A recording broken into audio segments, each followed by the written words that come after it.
पता है, जिंदगी में ना कभी कभी एक ऐसा समय आता है जब दिल टूटता नहीं, बल्कि कह सकते हैं कि वो ठंडा पड़ जाता है। और ये दर्द से ज्यादा ना एक बहुत गहरी थकान होती है, एक ऐसी निराशा जो चुपके से हमारे अंदर घर कर जाती है। और ये जो एहसास है ना, ये किसी गुस्से या चीख पुकार में बाहर नहीं आता। नहीं, ये तो बस अंदर ही अंदर एक बहुत भारी, एक बहुत थकी हुई सोच को जन्म देता है, दुनिया के बारे में एक फाइनल सा निष्कर्ष। देखिए, ये जो लाइन है ना, ये कोई गुस्से में नहीं बोलता, ये उस थकान से निकलती है। वो थकान जो बार बार भरोसा टूटने से पैदा होती है। आज की जो कहानी है, ये एक ऐसे ही इंसान की है जो बिल्कुल इसी मोड़ पर आकर खड़ा हो गया था, लेकिन फिर उसे एक ऐसा रास्ता मिला जिसने सब कुछ बदल दिया। तो चलिए इस कहानी को जरा और करीब से समझते हैं। तो ये कहानी है रवि की। कोई 29 साल का एकदम सीधा साधा नेक दिल इंसान।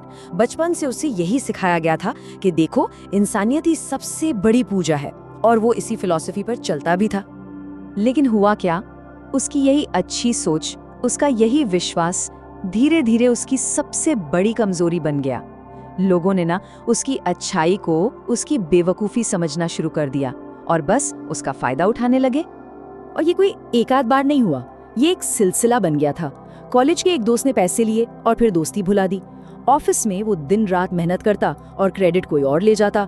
एक रिलेशनशिप में उसने अपना सब कुछ दिया तो उसे बोरिंग का टैग मिल गया। और हद तो तब हो गई जब उसके पापा बीमार पड़े। जिन रिश्तेदारों के लिए वो हमेशा खड़ा रहा, उन्हीं लोगों ने साफ मुंह फेर लिया। हर एक धोखे ने उसके विश्वास को और ज्यादा तोड़ा।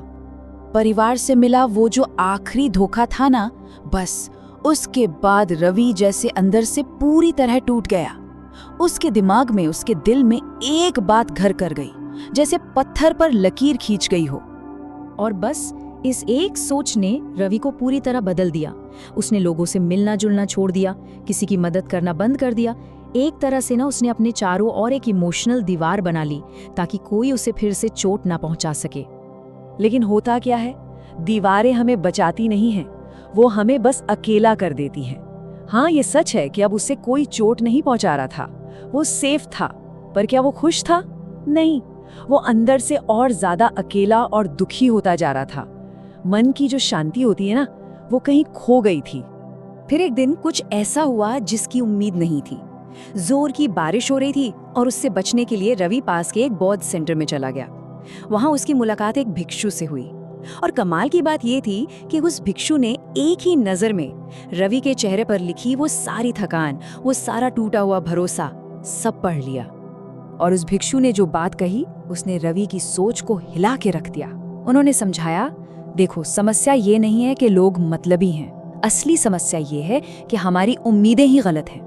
मतलब दुख इस बात से नहीं होता कि लोग बुरे हैं, दुख इस बात से होता है कि हम उनसे अच्छा होने की उम्मीद लगा बैठते हैं, और जब वो उम्मीद टूटती है तो दर्द होता है। ये सुनकर रवि ने वही सवाल पूछा जो शायद हम सबके मन में कभी ना कभी आता है कि ठीक है, मान लिया उम्मीदें गलत हैं, तो फिर इसका हल क्या है, जिया कैसे जाए?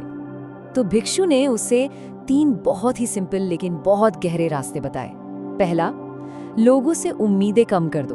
दूसरा, अपने अंदर जो दया है, जो करुणा है, उसे मरने मत दो। और तीसरा, जो सबसे जरूरी है, अपनी बाउंड्रीज बनाओ, अपनी सीमाएं तय करो। मतलब अच्छा बनो लेकिन बेवकूफ नहीं। और फिर उन्होंने एक ऐसी बात कही जो रवि के दिल में घर कर गई।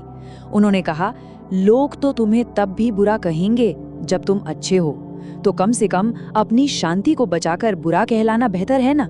मतलब जब दुनिया जज करेगी ही, तो क्यों ना अपनी मेंटल पीस को बचाते हुए बाउंड्रीज सेट की जाएं।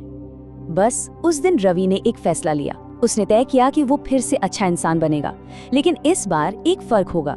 इस बार वो अवेयरनेस के साथ, जागरूकता के साथ अच्छा बनेगा।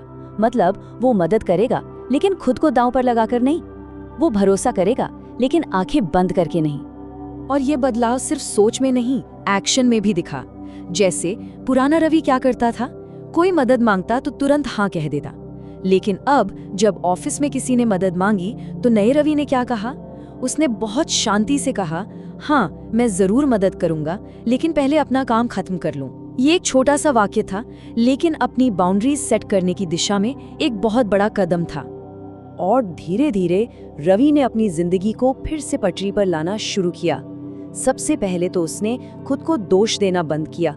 जिन लोगों ने धोखा दिया था उनसे एक हेल्दी दूरी बना ली, और जो लोग सच में उसका सम्मान करते थे उन रिश्तों को और मजबूत किया। उसने इस बात को एक्सेप्ट कर लिया कि देखो, हर कोई आपके लिए नहीं हो सकता और ये ओके है। और जैसे ही उसने ये समझा, उसका मन एकदम हल्का हो गया। तो इस पूरी कहानी से हमें सीखने को क्या मिलता है? सबक बहुत सीधा है। हाँ, ये सच है कि दुनिया में मतलबी लोग हैं, बिल्कुल है, लेकिन ये भी उतना ही बड़ा सच है कि यहाँ अच्छे लोग भी हैं। तो असली चुनौती मतलबी बनना नहीं है, असली चुनौती है एक अच्छा इंसान बने रहना, लेकिन साथ ही साथ अपनी सुरक्षा करना भी सीखना। तो असली ताकत क्या है? ये कठोर या मतलबी हो जाना नहीं है, नहीं। असली ताकत है अपनी अच्छाई को बनाए रखना, लेकिन समझदारी के साथ, मदद करना लेकिन विवेक के साथ, और करुणा रखना लेकिन अपने आत्मसम्मान के साथ। और आखिर में मैं आपको उसी भिक्षु की सबसे गहरी बात के साथ छोड़ना चाहूंगा।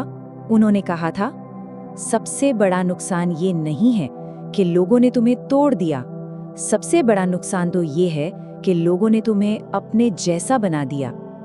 मतलब जिंदगी में सबसे बड़ी हार धोखा खाना नहीं है, सबसे बड़ी हार तब होती है जब धोखे खाने के बाद हम भी उन्हीं जैसे बन जाते हैं। अपनी अच्छाई को बचा ले जाना, वही असली जीत है।